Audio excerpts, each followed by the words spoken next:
Bienvenidos a este sexto video del curso Dinámica de la Investigación Penal Preparatoria en el Código Procesal Penal Federal. En esta oportunidad continuaremos con los criterios desincriminatorios iniciales, analizando la aplicación de un criterio de oportunidad y analizaremos también cómo se controlan esa decisión aplicando el criterio de oportunidad o el archivo o la desestimación, que son los institutos que vimos en el video anterior. Ya consideramos que estas son las 4 formas de iniciación de la investigación penal preparatoria y cuando esos actos se generan, el Ministerio Público Fiscal está obligado a formar un legajo de investigación y, conforme al artículo 248, dentro de los 15 días proponer un criterio, que bien puede ser una desestimación, una incompetencia o criterios desincriminatorios o incriminatorios. Cuando son criterios desincriminatorios, ya analizamos en el video anterior estos dos, la desestimación de la instancia por inexistencia de delito y el archivo por no poder proceder. Señalamos allí que aquí aparece una novedad respecto del actual Código Levene, en que estas dos decisiones las adopta el Ministerio Público Fiscal. Lo mismo sucede cuando el Ministerio Público Fiscal decide la aplicación de un criterio de oportunidad. No así cuando decide un criterio de disponibilidad de institutos que vamos a analizar en el próximo video. También en este caso, entonces, el criterio de oportunidad es decidido por el propio Ministerio Público Fiscal. Y ese inciso 3 habla entonces de esta posibilidad de que el Ministerio Público Fiscal disponga a aplicar o un criterio de oportunidad o de disponibilidad, y aquí aparecen estos dos conceptos, que cumplen una relación de género-especie. La disponibilidad está prevista como un concepto macro en el artículo 30, con ese título, señalando que el representante del Ministerio Público puede disponer de la acción penal pública en los siguientes casos. Inciso A, criterio de oportunidad, allí aparece la especie respecto de este género, y 3 supuestos más: conversión de la acción, conciliación y suspensión del proceso a prueba, que también son fórmulas de disponibilidad, pero diferentes a los criterios de oportunidad. Estos criterios de oportunidad están previstos en el artículo 31, que ahora vamos a analizar en esos 4 supuestos, siendo que el artículo 251 señala, bajo el título criterio de oportunidad, que cuando el representante del Ministerio Público, ya sea de oficio o a petición de parte, estime que procede de estos criterios de oportunidad, lo que hará es declarar que prescinde de la persecución penal pública. Y esta idea de oportunidad justamente es el concepto opuesto a la legalidad procesal. Esto es, estamos frente a un caso que es prima facie delito, pero que el Ministerio Público Fiscal decide no perseguir, prescindiendo de esta persecución penal pública. Dentro de un rato vamos a retomar el tema de cuál es la consecuencia jurídica, qué respuesta se le da al caso para cerrarlo. Por lo pronto, vamos a analizar el artículo 31, que establece esos criterios de oportunidad. Esa norma dispone que los representantes del Ministerio Público pueden prescindir de manera total o parcial del ejercicio de la acción penal pública, o incluso pueden limitarla a alguna de las personas que intervinieron en los hechos. De modo tal que, en la lógica del instituto, esto procede tanto respecto de hechos como respecto de personas. Los hechos pueden ser recortados y entonces solamente vamos a perseguir a algunos de todos aquellos que están denunciados en un caso, y algunos otros los desechamos. Lo mismo sucede con personas, algunas de las personas, cuando hay varios imputados en el caso. Y los 4 supuestos que prevé, bueno, pueden englobarse en 3. Por un lado, la idea de bagatela o insignificancia a través de una doble perspectiva. El 31, inciso A y B, prevé, por un lado, la insignificancia respecto del hecho y, por el otro, respecto de una intervención del imputado de menor relevancia. Cuando hablamos de la insignificancia del hecho, bueno, nos exige un requisito para que proceda, que el hecho no sea uno de aquellos que afecte gravemente el interés público. Y esto además es algo que mensura el propio Ministerio Público. Por supuesto que ya existía dentro de la dogmática penal la posibilidad de una insignificancia no procesal, sino de carácter penal. Eso en base al principio de lesividad. Había ciertas infracciones que la dogmática penal considera que no logran afectar el bien jurídico tutelado y en consecuencia, frente a eso, aplicaban un sobreseimiento.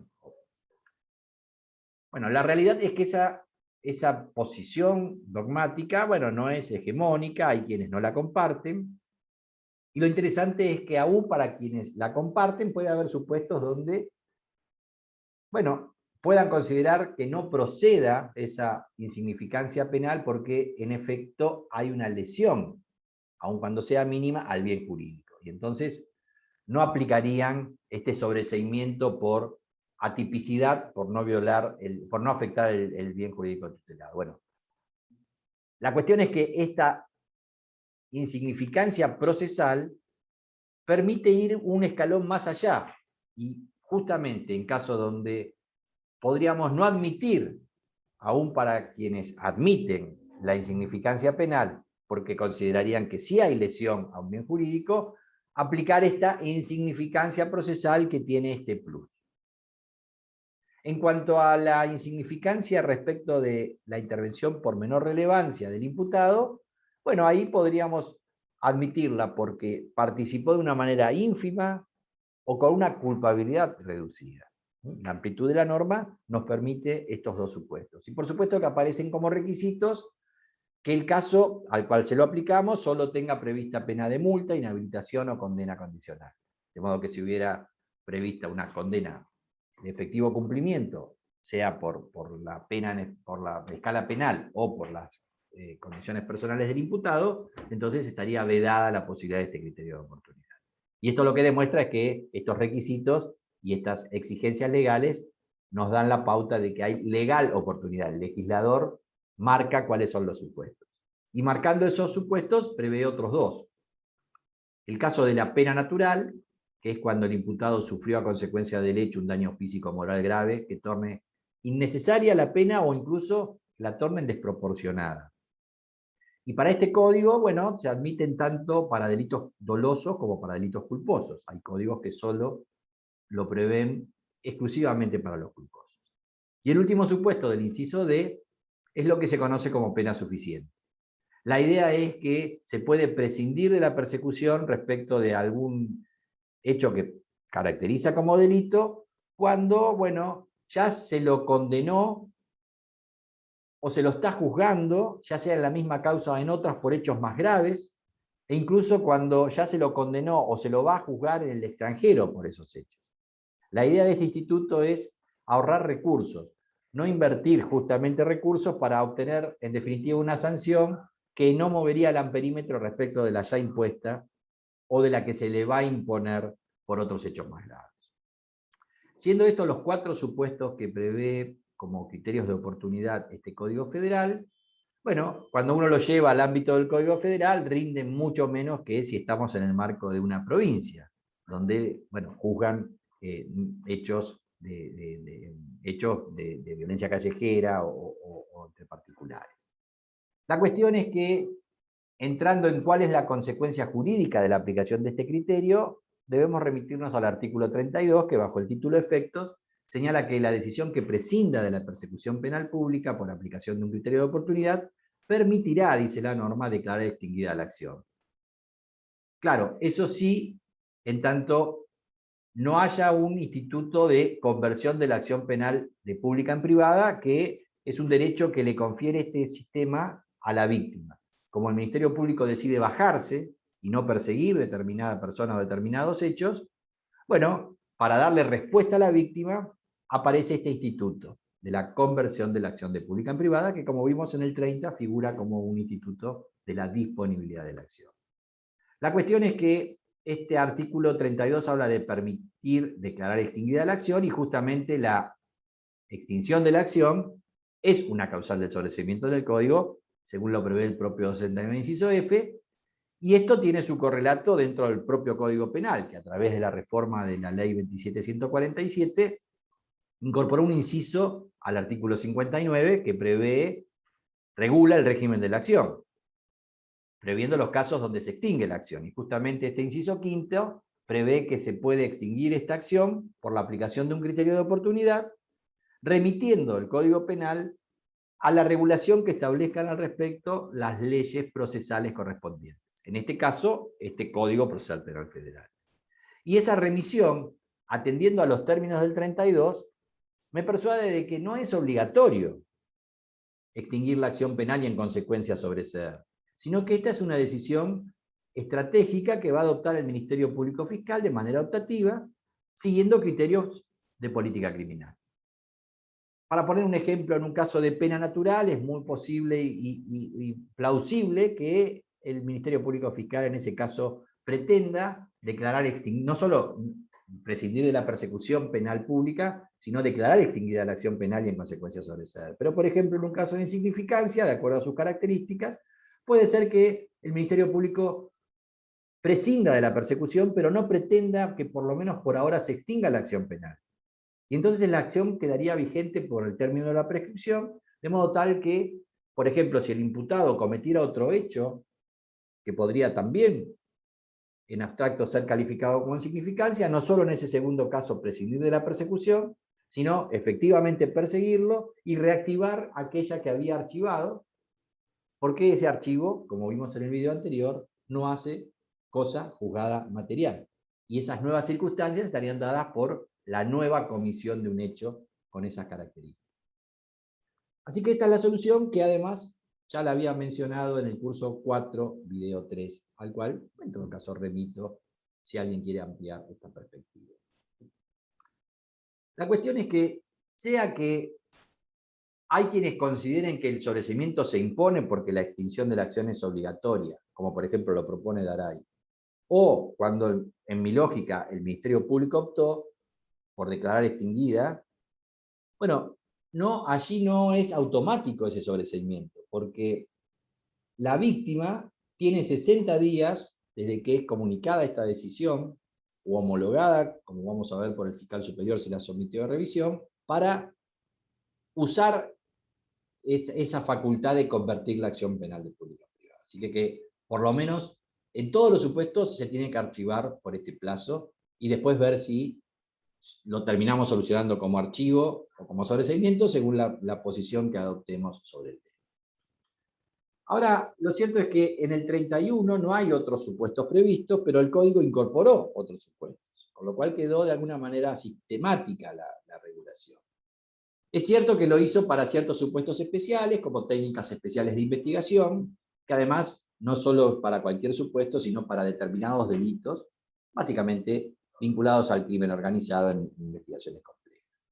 Lo cierto es que se incorporaron estos dos institutos, el agente encubierto, que se infiltra en la organización, o el agente revelador, que lo que busca es justamente, bueno, por ejemplo, comprar droga, ¿no? Hacer el contacto para la compra de droga.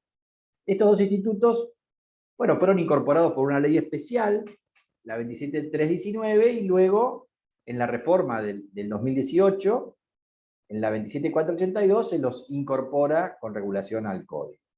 Y el 187 establece que no van a ser punibles ni el agente encubierto ni el agente revelador cuando, en base a su actividad como tales, bueno, estén compelidos a incurrir en algún delito. Y quedan sí excluidos de esta posibilidad ciertos delitos muy graves, como son poner en peligro la vida o la integridad psíquica o física de una persona, o imponerle un grave sufrimiento físico o moral a una persona. Si no se dan esos supuestos tan graves, bueno, no serán punibles. Y en consecuencia, la resolución que el caso debería llevar, entiendo que en esta dinámica del nuevo Código Procesal Penal Federal habrá de ser o una desestimación o un archivo, sin importar mayormente el nomen iuris, simplemente esto lo dispondrá el Ministerio Público Fiscal porque no son punibles, como vimos en el video anterior. Si bien esto no está expresamente contemplado, bueno, no hay ningún problema en hacerlo como un criterio excesivo. Lo cierto es que hay otro supuesto también de oportunidad, que es el arrepentido o el imputado colaborador. También hubo una ley especial al respecto, que hizo una incorporación del instituto con reglas en el Código Penal, previendo esta ley 27304, el artículo 41 ter del Código Penal, que lo que hace es reducir la escala del delito consumado al de la tentativa a quien brinde esta información como imputado colaborador o arrepentido. Y con la 27482 en 2018, bueno, también se incorpora este instituto al código que no estaba en origen. Y esa incorporación obviamente engarza con la regulación del Código Penal. Y eso generó que no haya una consecuencia como lo que recién mencionamos para el agente encubierto o el agente revelador, donde propusimos el archivo, porque justamente en este caso el propio Código Penal lo que hace es darle una consecuencia al accionar de ese imputado colaborador o arrepentido, que es la reducción de la escala penal a la de la tentativa.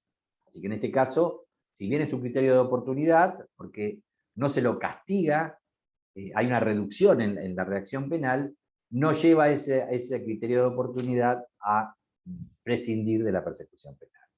Eso es algo que, por ejemplo, sí sucede en otros códigos, como el de la ciudad autónoma. Precisamente para el caso del arrepentido, este código de la ciudad autónoma permite que el fiscal archive por esta razón. E incluso el artículo 203 veda que en ese caso haya conversión de la acción de pública en privada. En fin, allí aparece otra solución con otra sistémica, pero en el nuestro el Código Penal es el que marcó el camino. Ahora bien, vamos a pasar a este otro tema, un tema central que ya anunciamos, que es cómo se controla la decisión del fiscal cuando desestima, cuando archiva o cuando aplica un criterio de oportunidad. En este sentido, debemos empezar diciendo que cuando alguien le postula estas decisiones y el Ministerio Público Fiscal no la acepta, el 252, primer párrafo, señala que contra esa decisión de no aceptar estos criterios no hay ningún mecanismo de revisión que proceda. Pero sí van a proceder cuando el Ministerio Público Fiscal efectivamente desestima, archiva o aplica un criterio de oportunidad. Y en este sentido, la regulación señala en el artículo 251, segundo párrafo, que esa decisión la tiene que comunicar a la defensa y tiene que informarla a la víctima. Y la tiene que informar para que, bueno, vea la víctima si va a ejercer estas facultades previstas en el artículo 252, que son estos mecanismos de control. Ese artículo 252, segundo párrafo, señala que justamente cuando se archiva, se desestima o se aplica un criterio de oportunidad desde el Ministerio Público, la víctima puede requerir fundadamente, en 3 días, que esto lo revise el fiscal superior y allí aparece el mecanismo de control. Es cierto que exige que sea fundado y esto, bueno, posiblemente para una víctima lega sea un problema. Esto hoy se subsana con la ley de protección integral de las víctimas que habilita que tengan un defensor, incluso un defensor de oficio. La idea es que este fiscal superior va a ejercer la revisión y si decide que tendría razón la víctima, le va a imponer al inferior jerárquico que efectivamente continúe con la investigación que había cerrado. Una reforma que se hace en 2018 es incorporar al artículo 251 un tercer párrafo, que es que cuando no hay víctima identificada, tanto el archivo como la desestimación como el criterio de oportunidad tienen que ser confirmados por un fiscal superior en el término de 5 días de comunicado. Y en este sentido aparece, bueno, también el mecanismo de control, porque si ese fiscal superior no confirma, no homologa esa decisión, bueno, el inferior jerárquico tiene que continuar con la investigación. Así aparece un control interno dentro del Ministerio Público que activa, bueno, de 2 maneras distintas. Cuando hay víctima, a instancias de la víctima, y cuando no hay víctima, por imperio de la ley en base a esta última norma agregada en la reforma del 2018. Ahora, el artículo 252, en su último párrafo, dice que si el fiscal superior decide homologar, confirmar la aplicación de un criterio de oportunidad, bueno, la víctima está habilitada para convertir la acción de pública en privada. Para esto lo va a tener que hacer dentro del término de 60 días de comunicada a través del régimen de delito de acción privada que está previsto en el artículo 314 y siguientes. Esto mismo dispone el inciso A del artículo 33, que es la norma que regula el instituto de la conversión de la acción de pública en privada. Reparen que esta posibilidad está exclusivamente prevista para cuando hay una decisión de aplicar desde el Ministerio Público un criterio de oportunidad y el fiscal superior lo homologa. En cambio, esa misma posibilidad de conversión de la acción de pública en privada no está prevista cuando el Ministerio Público Fiscal desestima o archiva y el superior jerárquico confirma esa decisión. En resumen, para los 3 criterios desincriminatorios que puede adoptar el Ministerio Público Fiscal, está previsto el control interno dentro de la estructura del Ministerio Público. a pedido de la víctima cuando está identificada y de oficio cuando no está identificada. En los tres supuestos, el Ministerio Público Fiscal, a través de ese superior, puede dar vuelta a la decisión que había adoptado el inferior jerárquico. Ahora, cuando confirma ese criterio desincriminatorio el fiscal superior ejerciendo este control, el único supuesto en el cual está prevista la conversión de la acción, como vimos, es en el delito, en el caso de aplicar un criterio de oportunidad. No así cuando desestimó o archivó, que en la lógica expresa del código, ese caso quedaría cerrado dentro de la órbita del Ministerio Público sin control jurisdiccional de ningún tipo. Y este es un problema, porque allí hay una afectación a la tutela judicial efectiva. Por supuesto que cuando se permite la conversión, como en el caso del criterio de oportunidad, bueno, ahí no hay un problema respecto de tutela judicial efectiva porque se le garantiza que la víctima pueda llevar el caso ante un juez a través del procedimiento de acción privada. Claro que tiene una contraindicación que es, bueno, cuestionar el tema de el uso del derecho penal como última ratio porque el Ministerio Público había decidido bajar. Pero el tema de tutela judicial efectiva es lo central. Y es judicial esa tutela, por lo cual requiere que ese caso siempre pueda ser llevado ante un juez. Puede ser que no sea de origen, pero sí que intervenga un juez en definitiva como respuesta de acceso a la jurisdicción. Que esa tutela judicial, como dije, cuando se aplica un criterio de oportunidad, está garantizada, porque aun cuando el juez, el fiscal superior que revise homologue, se le permite a la víctima convertir la acción pública en privada. Y allí queda garantizada la tutela judicial. Claro, de una manera indirecta. No es que el juez va a revisar la decisión del Ministerio Público, sino que simplemente dándole curso a la acción privada instaurada, bueno, de alguna manera, si se le da curso, es porque en definitiva considera el juez que la decisión del Ministerio Público Fiscal no había sido la correcta. Claro, como les dije, esto está muy bien desde la perspectiva de tutela judicial, pero controvierte la idea de derecho penal como última ratio. Este instituto de la conversión, bueno, viene avalado por Mayer, por Alberto Binder, pero justamente no lo sostienen ni Mayer ni Daniel Pastor. Para ellos, obviamente, no puede proceder este instituto porque sencillamente ellos consideran que no deben existir los delitos de acción privada, con lo cual mucho menos los de acción pública devenidos en delitos de acción privada por este mecanismo de conversión.